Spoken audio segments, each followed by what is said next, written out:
Hello. Today I'm talking about embellishment and connection.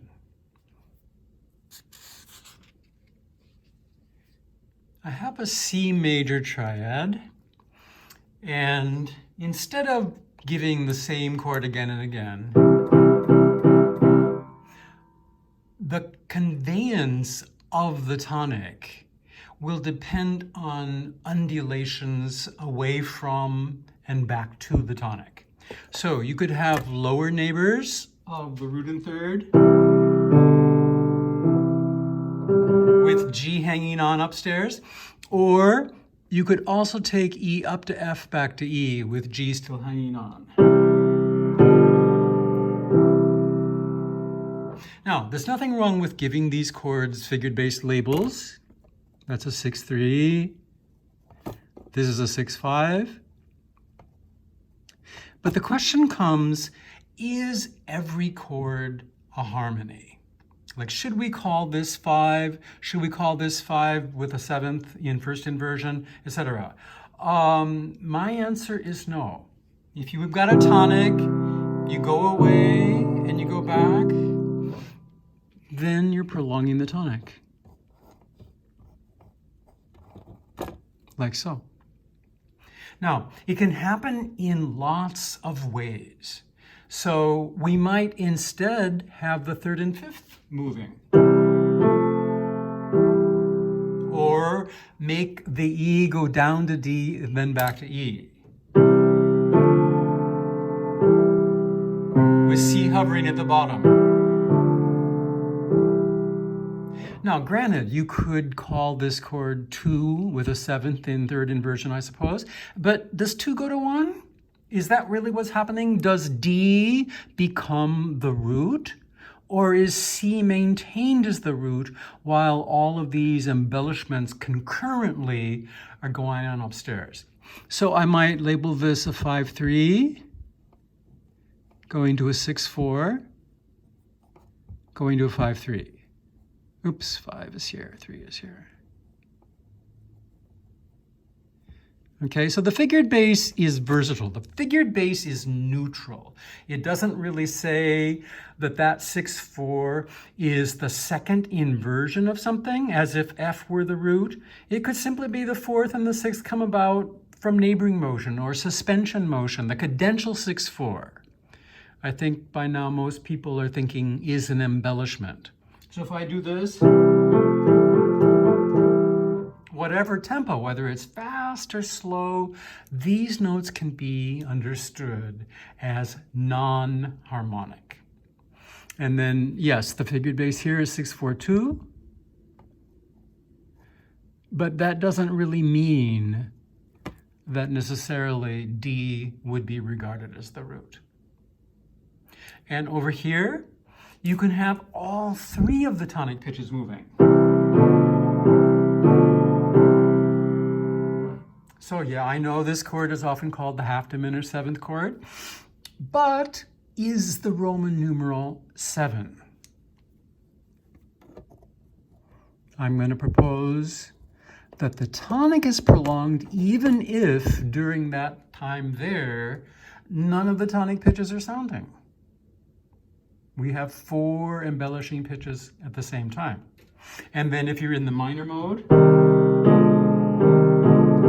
that would be the way to create the B natural A flat diminished 7th. Okay? So again, I'm just going to give it a label of tonic prolonged. I'm using all capital Roman numerals where an unadorned numeral means diatonic rather than major. Okay, so let's look at some real music.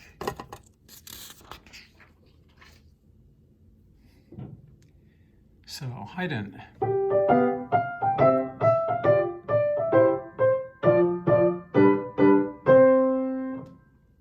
Now, if we take the same idea we were playing with before regarding this particular C major tonic triad, we would end up one of our choices being B, D, and F, along with G, and then going back to C, E, G.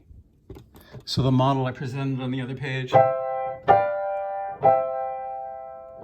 Now, I'm going to propose that this G, this B, this F are yearning to resolve into that.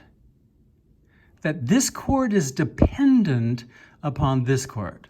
And then likewise, even though there's no leading tone sounding, this chord is going to resolve into this one. So in terms of the harmonic progression, my view is that all of the first two measures are conveying tonic. And then 2, and then 5, and then 1. So if instead of giving every different chord its own harmonic label, we see how they work together to form larger units, you get something really clear. Tonic, intermediary harmony, dominant harmony, tonic harmony. So I would like you to experiment with leaving some things, some dependent things, some embellishing or connective things unlabeled. Okay, so even though there's no C sounding at the moment, on this downbeat, I'm thinking the tonic. That kind of idea. And that the E and the C are the principal melodic notes, and there's a voice exchange with the bass, and that the E to C is then matched by D to B, and then they unite on the tonic. So you have an upper strand E, D, C, and an inner strand C, B, C.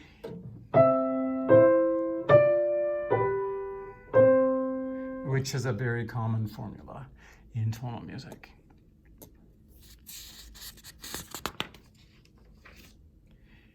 So, some Handel.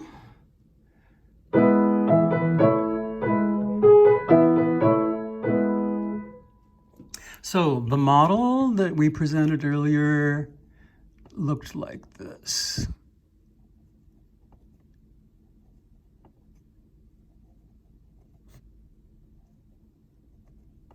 And so, rather than regarding that A as a root, I'm proposing that E is the root throughout. So the G sharp, A, G sharp is conveyed by this G sharp. The root down here is E. The G sharp goes to A, back to G sharp. And then back to A, and then back to G sharp. So you got several strands going on. The E is at the bottom, that's the tonic root, and then the undulation. And here, this B goes to C sharp, back to B, C sharp, B. So you have this idea, the 5-3 of the tonic going to the 6-4, going back to the 5-3, and then it repeats in the next measure. So I'll give the label 1 to this with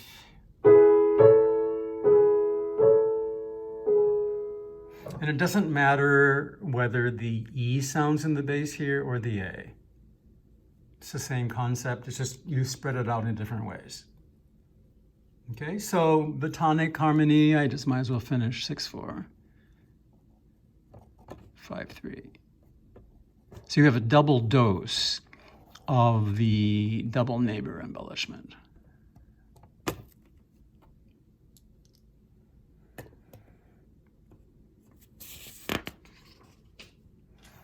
Mendelssohn.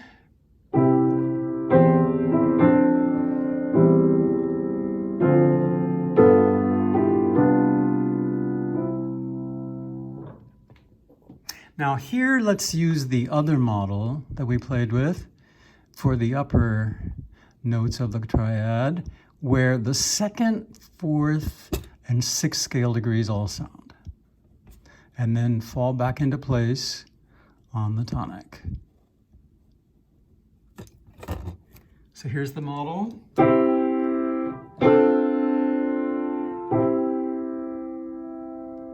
So the stability of the tonic underneath, and then upper, lower neighbor combinations throughout there. Okay, now notice that Mendelssohn provides a crescendo and decrescendo. So you're sort of swelling up.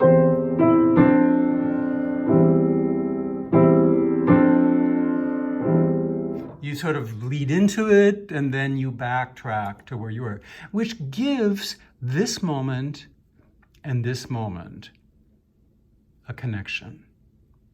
Okay, so I'm going to disagree with the arrows that this score has in it. Those aren't Mendelssohn's arrows. I'm going to give you this idea.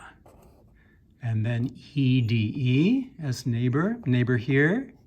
So cross out the passing, and then think about neighboring motion.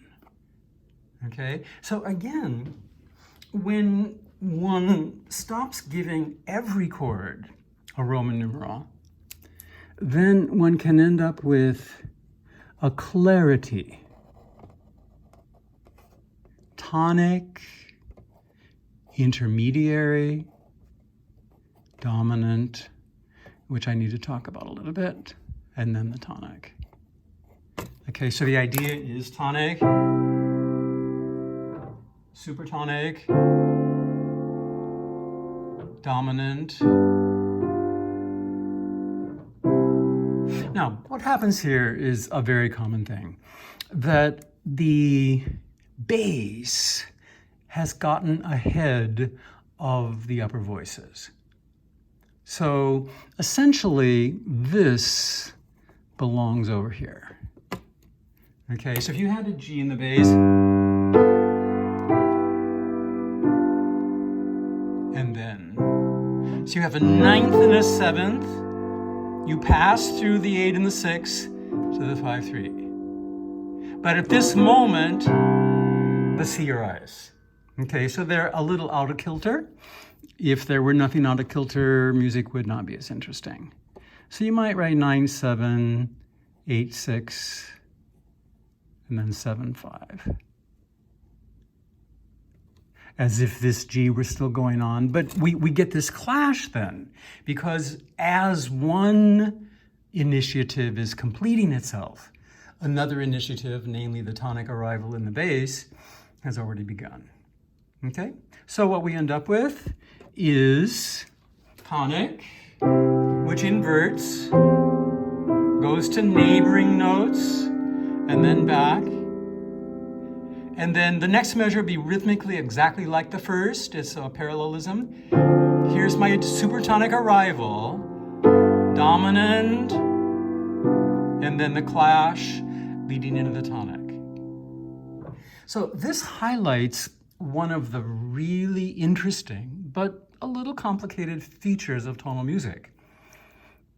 The notes here and the notes here are about the same. D, F, A, C, there's no A here, but basically the same idea. Okay, actually there's no A here either. But D, F, C, okay, so you've got all these notes.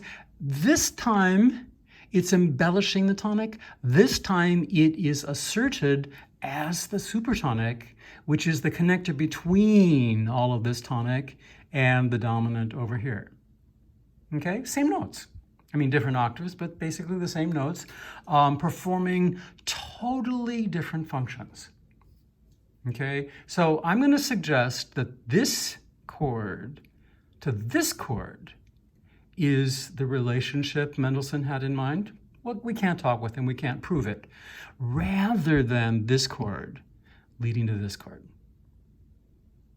Okay, I'm going to play, and I hope that when you hear this, you'll sense that I am thinking of this as the continuation of the tonic.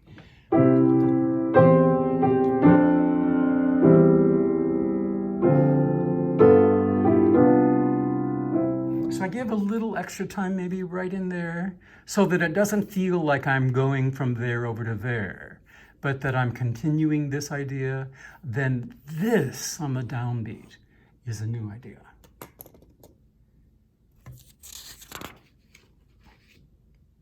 So by now we've done a few of these. This should be a little simpler.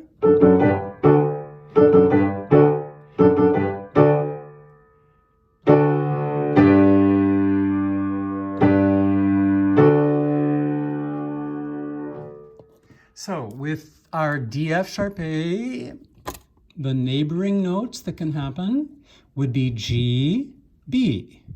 It's one of our main choices. And then they go back. So the model. So it doesn't matter in terms of the concept whether D is here or F sharp, whether F sharp is the note after the G or the D. So you have an inner strand, F sharp, G, F sharp. See, there's an F sharp there. Here's D down here.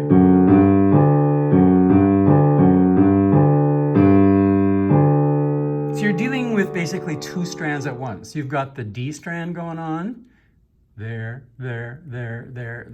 And you've got the F sharp, G, F sharp, represented by this F sharp, by this G, F sharp, G, F sharp, G, and then, well, it's G to F sharp up there. So he strengthens the impact by putting the G next to the D on both sides, where it was here only on one side, okay? But that doesn't mean that this is functioning any differently from the concepts over here. So my view would be that you've got a tonic in 5-3 position. Well, it's in 6-3 position, but the 5-3 concept goes to the 6-4. We're thinking more foundationally now. So I will always refer to root position when I put Arabic numerals to the right of a Roman numeral. Okay, so this is the 6-4 position from 5-3 to 6-4 to 5-3. So the figured base number 6-4 relate to root D. But yes, this chord is in 5-3 position locally. Okay, so that'll be a little confusing. Watch me in class when I do this and ask questions. Basically, that repeats several times.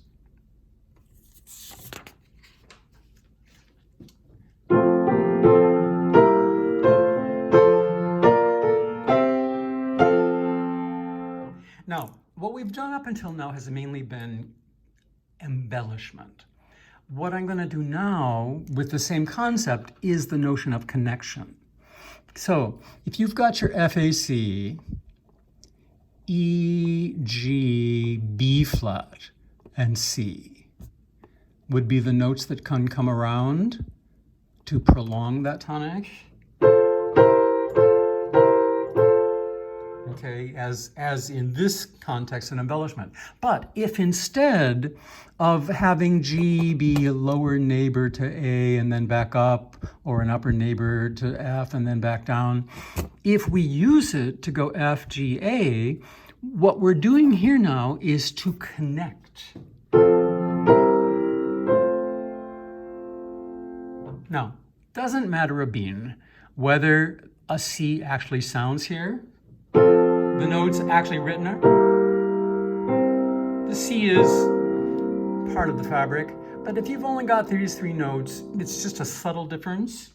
Or without.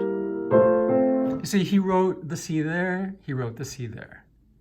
There's no C there. Okay, so there's sort of an underlying concept that would have the C, even if in the local realization it does not sound. Okay, so probably by now you're not surprised. I'm going to give all of this one Roman numeral.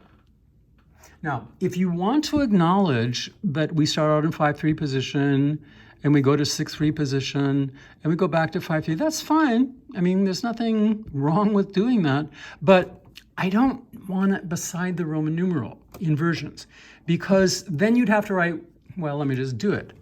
1, 5-3. 1, 6-3, 1, 5-3. See, you have to stutter with your Roman 1 if you're putting figured bass and Roman numeral for inversion together. So I'd rather we keep figured bass as a separate thing. It can be here, it can be between the staves, so that you don't need to think of harmony as more than the tonic, the intermediary, in this case it's 4, and then the dominant, and then the tonic. Like so.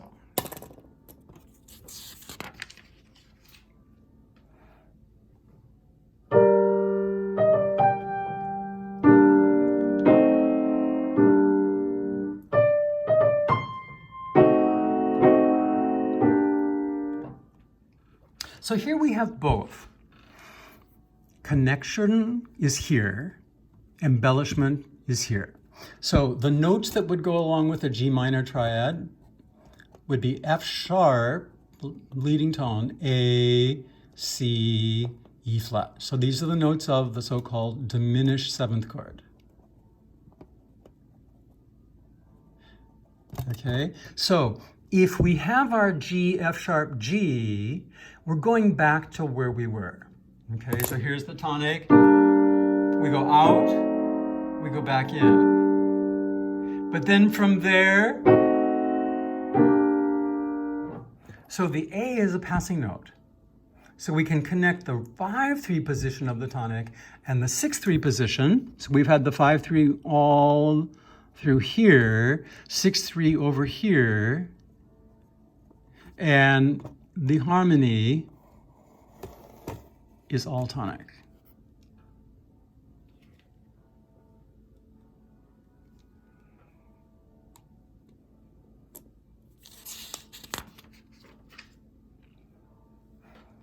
Some Schubert.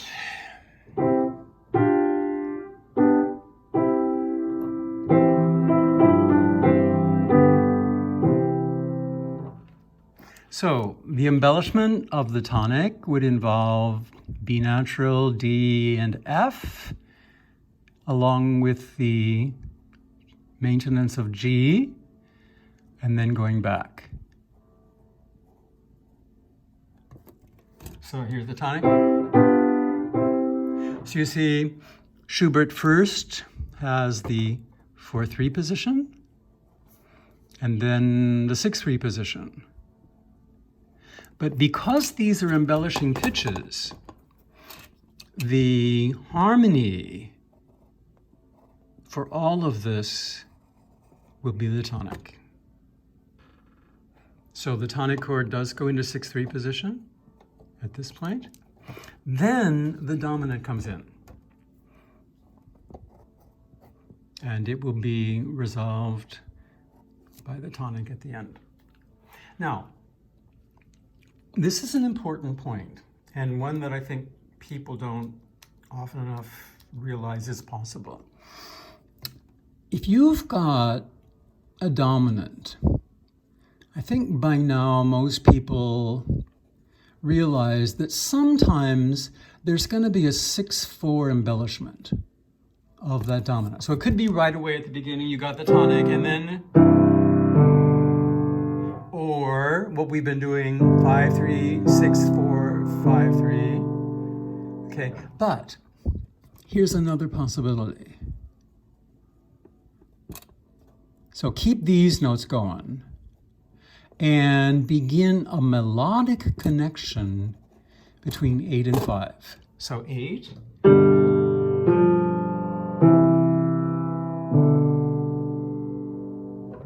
Okay, now this note, F, doesn't stick.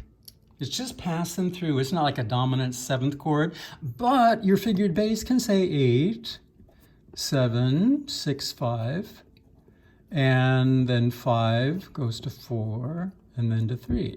And then you've had a 3 down here as well. Okay, so you're changing from octave to 5th. You're changing from 5th to 3rd in the process of prolonging the chord. Okay, now, first of all, there's a tiny suspension here. So that note delays the arrival of D, and this G is not sounding here. It's up here, but the F that in the model I'm treating as a passing note, well, bang, it's there right away at the dominant. There it is. So instead of, it's already, okay, and I think it gives you a very clear sense how these two notes have nothing to do with the tonic. Okay, so we're prolonging from the root over here through to the end of the process, and these two notes are simply connectors between those two other things. Okay, so in this case, I would put the 7 in right away with the 5, the 6/4, and then the 5/3.